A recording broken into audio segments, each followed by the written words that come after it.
Neville Goddard, May 3, 1963. The Shaping of the Unbegotten.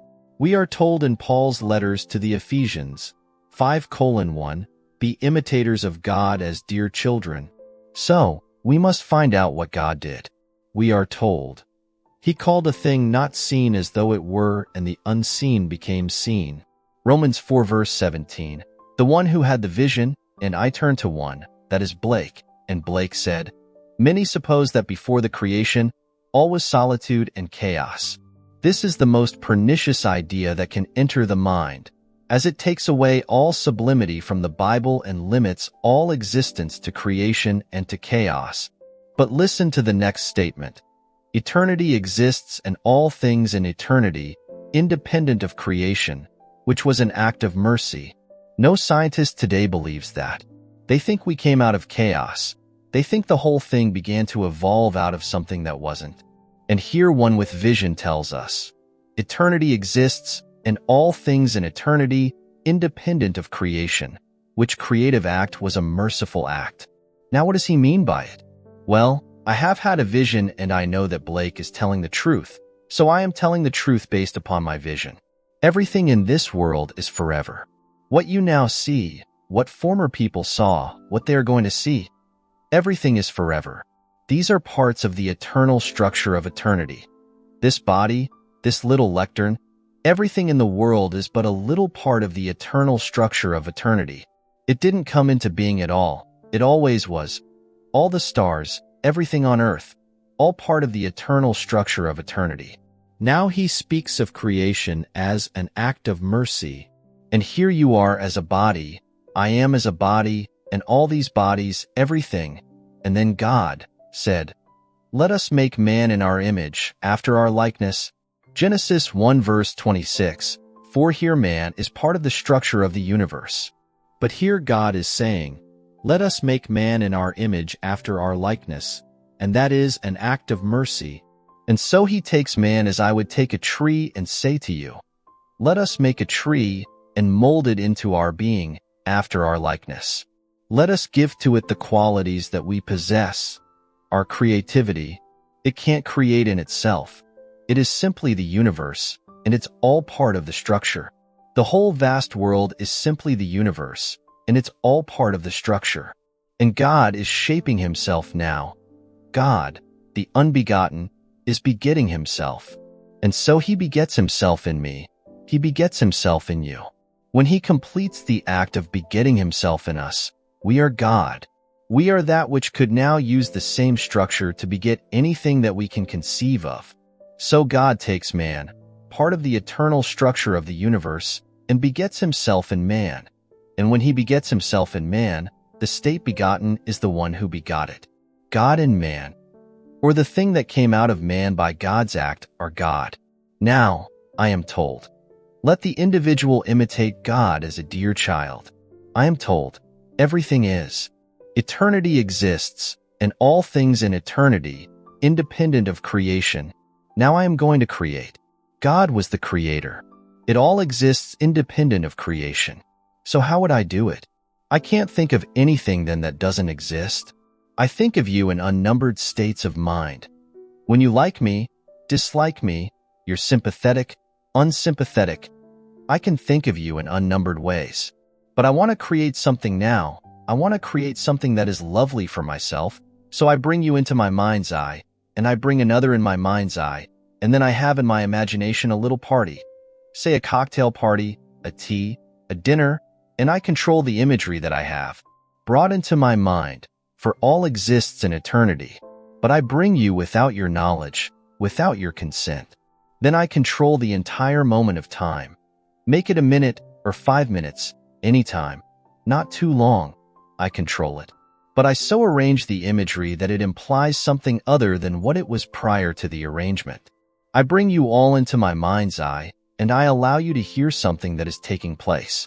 I allow you to see me as you would see me were things as I desire them to be, and so I am begetting something. I am actually shaping myself, the unformed, upon the formed. For all things in this world are already part of the structure of eternity, every being. So I bring a being. It is part of the structure. I bring another being. It's a man. Another being. It's a woman, and I so arrange them in my mind's eye that when I put them into that form, they see me as they would see me were my dream realized. It's my dream I am begetting, but I am begetting on the structure of the universe that which did not exist before. So you and I as living souls did not exist, but the structure, this garment, always existed. These garments existed, everything in the world existed, but we, living souls, did not, and God begot us just like himself to become a creative being just as he is.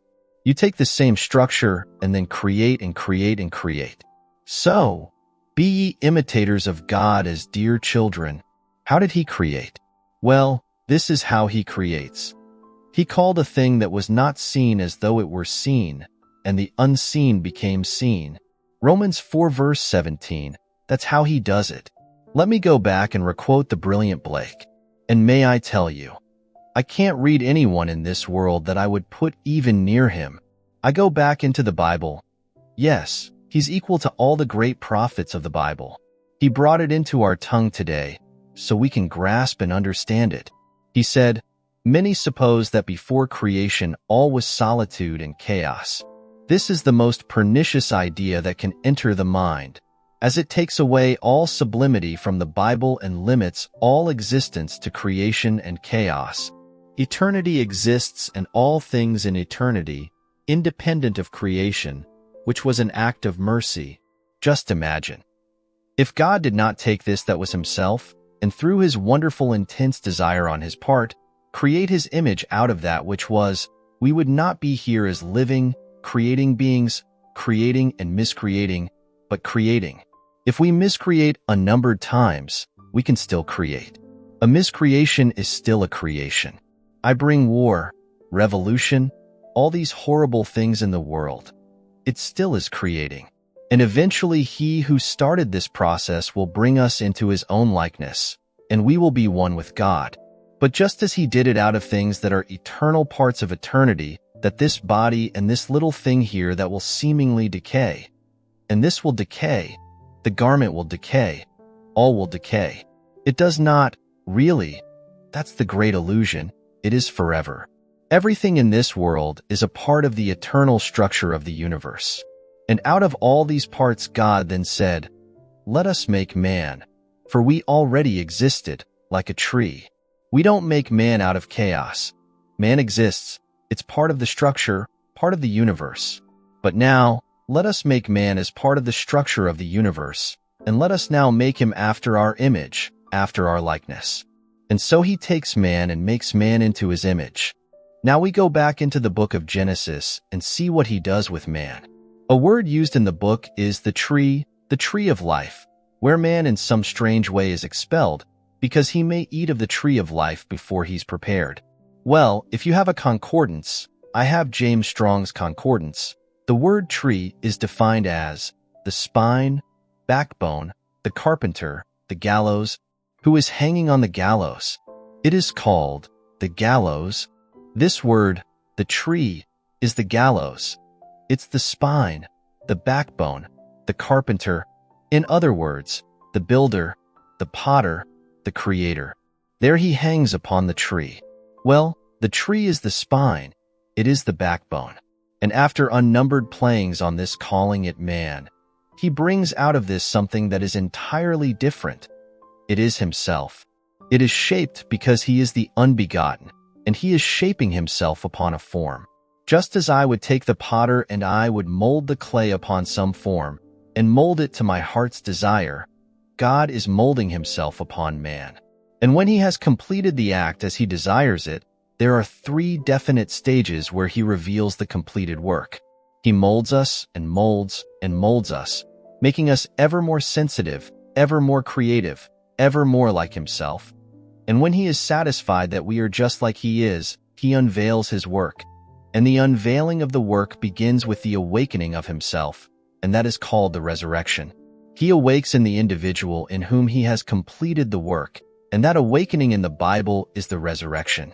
Then, after the resurrection, he goes through an act like a birth, and he is born from above. and he is self-begotten, because the individual who is born cannot conceive of being sired by anyone other than himself. He can't for one moment, when he awakes in the tomb of his skull, believe that he is other than himself, and when he comes out of his own skull, he cannot have any feeling, any sensation of having any father or mother. So if he is born, then he must be self-begotten. God is so begetting himself that when he begets himself, the thing begotten is God, and he comes out, just self-begotten. Then comes a second stage, where he has the experience of being a father. Until that moment, he didn't realize that he was. And now, strangely enough, when he sees the symbol which reveals to him fatherhood, there is no mother. He is the father of God's only begotten Son, and he knows now who he is. It took the Son to reveal to him who he really is. David is the Son. And then comes the third symbol, and the third symbol is where the entire veil that separated the two is torn from top to bottom. From the top of his skull to the bottom of his spine, he is severed in two. Hebrews 10 verse 19 tells you the purpose of that severance. What happened from that moment on, the two become one. They are not two anymore. They were separated by a veil, and the veil was the body of God, and it is torn, the entire thing, from top to bottom, and then, strangely enough, you see yourself. May I quote Blake again? I behold the visions of my deadly dream of 6,000 years dazzling around thy skirts like a serpent of precious stones and gold. I know it is myself, O my divine Creator and Redeemer. Jerusalem, 1 hour 96 minutes. At that moment you see the being that created you, and you are the very being who created you. It's a self-creation. God begot himself on the mold called man. And at that moment when you see it, after the splitting from the top to the bottom, you see this moving, lovely, golden, liquid light, and it's you, and you know it. And you say, I know it is myself, O my divine Creator and Redeemer. And then you, as the very being who created you, move up in serpentine form right into Zion. For all go into Zion, all go into the New Jerusalem. So creation is an act of mercy. Now let us go into the silence.